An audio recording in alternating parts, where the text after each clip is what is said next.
villages are unknown.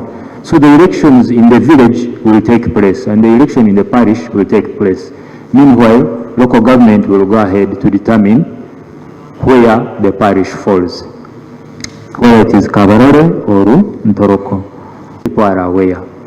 And right, Honourable Speaker, in all honesty, I do not think there is any member of parliament who needs more than 24 hours to travel from here to his place. It is possible that any one of us can leave Kampala tomorrow and go to Moroto and register within your place if you think you should register from your constituency. But for purposes of this exercise, ordinary residence is where you reside. You reside in Bataka village, Nabingo, that's where you register. You can stand behind your symbol and people line, but at least the parties will be represented.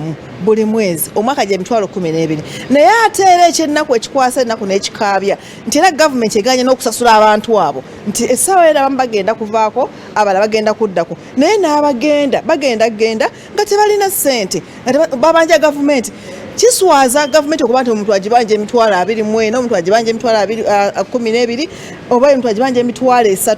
Tusaba bafeeyo nnyo okulaba nti abantu abo babuvunaanyizibwa babawe ssente. Tutandikira ku LC1 n'olwekyo offices zino nkulu nnyo naye tulonde ki tulonde abantu abo betugenda, abantu ab'ensa, abantu abayimiridde, abantu ab'amazima, abantu abagenda okuddukanya ebintu byaffe ku kyalo.